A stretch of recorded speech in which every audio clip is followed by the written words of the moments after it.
cet armistice serait non seulement une capitulation, mais encore un asservissement.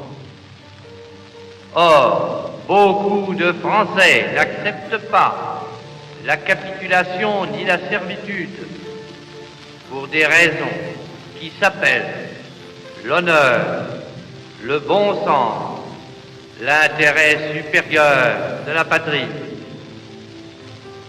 Je dis l'honneur, car la France s'est engagée à ne déposer les armes que d'accord avec ses alliés.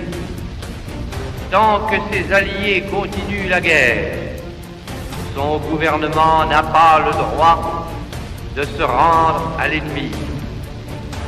Je dis le bon sens, car il est absurde de considérer la lutte comme perdue. Oui, nous avons subi une grande défaite, mais il nous reste un vaste empire, une flotte intacte, beaucoup d'or.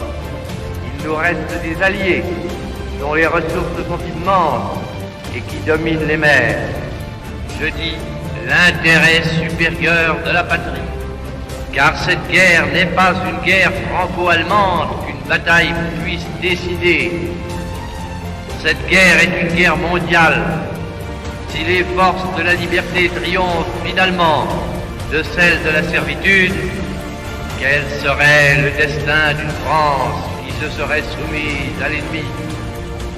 L'honneur, le bon sens, l'intérêt supérieur de la patrie commande à tous les Français libres de continuer le combat là où ils seront et comme ils pourront. Il est par conséquent nécessaire de grouper partout où cela se peut une force française aussi grande que possible. Moi, général de Gaulle, j'entreprenais